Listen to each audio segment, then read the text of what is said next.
Good morning, good evening, good afternoon. I am your host, Smooth Caramel, and I talk about rap, so that's what I'ma do. This is, of course, another installment of Bad Lyrics Are Funny. Now, I am known as a pretty laid-back kind of guy, but I am one to come with certain types of small neuroticisms when it comes to specific things. Particularly when it comes to my own understanding, definitions, and general endeavors. As such, when I came to deciding on a series like this, Bad Lyrics Are Funny, there was a portion of time where I had to decide for myself what that meant and what would qualify to make this type of a video. For my own satisfaction, I had to come up with some kind of a criteria. And the song that we're actually looking at today pretty much provided me with that eureka moment for what that criteria can and should be. The main one being that I can't listen to it or sing along to it without cracking up. And with two complementary and somewhat optional criteria being the lyrics in question have to be the most significant or memorable parts of the song, and the surrounding lyrics are either added to or taken away from the main lyrics or focus for the video. Suffice to say, this song and the criteria that came from it led me here today. I don't think it needs too much introduction. Most people out there, and I dare say everyone that actually looks at videos about music, will know of Lil Wayne and has probably been exposed to the combination of sounds that we've all agreed to refer to as a song known as Mrs. Officer. At over 10 years old, it really is the embodiment of my criteria, because in the decades of hearing this song on occasion or just remembering the chorus in my head, I've not once got through that first line without cracking up. And I legitimately don't even remember what comes after those first lines, because you're immediately hit with that two-hit combo of foolishness that is just so laughable that eclipses any level of comprehension that may have otherwise followed. It just leaves a man reeling. But we shall proceed. Yeah. Yeah. No way. Bobby Valentino? I somewhat rediscovered him during lockdown and has been bumping songs like Tell Me and Anonymous when in those nostalgic early 2000s moods. I can't believe the man ended up on this. I wonder if he's proud of this appearance or if it's just one of those memories that you promptly bury and repress. Well, to start off, not the most elegant opening to the song with just some scattered and random ad-libs and Valentino's woos here and there, all of which clumsily lead us into the main body of the song. We get the drums and that guitar riff that sets off what is the instrumental. It's poorly put together. Definitely feels like they just found a pretty nice guitar riff, threw some drums on it, and they're just like, yeah, good enough, we'll figure the rest out later. And then that rest just became some disorganized, scattered vocals. To fill in that space where actual production would otherwise be. Now get up all in ya. We can hear the angels calling us. There it is. This genuinely slowed down my usual scripting routine and pace because of the, no joke, full-on laughing fits I had while I was trying to make notes and write this and listen to it because of just how ridiculous this shit is. Okay, so, analysis. Come on! As I've said before, the instinct for these kinds of songs is to imagine yourself in the scenario as some kind of an immersive fantasy to experience the narrative that the song weaves through the sensations created by the instrumentation primarily. But in this, you don't even get the opportunity to apply any suspension of disbelief because of the utter absurdity that the song is trying to lay on you here. When I get up, rather than a line that someone was using in an attempt to try and seduce a woman.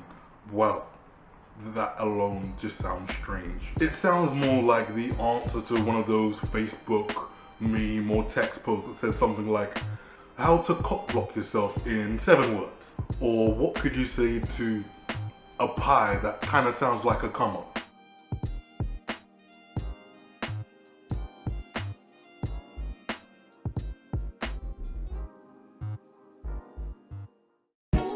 Do you like pies? Well, we got the pies for you. Premium delicacies from Partners Generic. Come on down to Generic Pastries. Battery salts that actually fit surprisingly well. Turns out when you take out the context of the fact first line is speaking to a human, it's a lot less jarring. It's almost an impressive combination of petulant and grotesque, so I guess props for that. Ugh. Yeah, we can hear the angels calling us. We can see the sunrise before us. Alright, so it's cool. You just have to counterbalance that grotesque dehumanization with some cliche romantic imagery. Yay. Huh? Nah. We said some shit about angels, so we're good. Oh, look, the sunrise. And notice how he said us? Oh man, is a charmer. Yeah, and when I'm in that thing, I make that body. No, we still need some pseudo-romantic. Hey. I think this might be a lost cause. A cop call. Hey. And they're really trying to slap in the whole cop thing, given that they didn't actually mention it at all in the whole chorus. The chorus being repeated a lot in the damn song. No, instead we have that insufferable which just no. And it's pretty stupid to try and utilize the sound of a siren in this way. Trying to make the sound of the police closing in romantic or sexy. Not sure it works, given that the sound of sirens is most commonly associated with danger, anxiety, and tragedy. It's not like the sound of sirens in music is untouchable. Busta Rhymes had a song called Call the Ambulance that uses sirens. But in that song, it's about creating that tension and threat communicated by the overall tone of the song as well as the lyrics. It's not trying to sound sexy. And after we got done, I said, lady, what's your number? She said 911. Emergency only. It's funny because he asked for her number and she said 911, but that's not her phone. That's emergency services.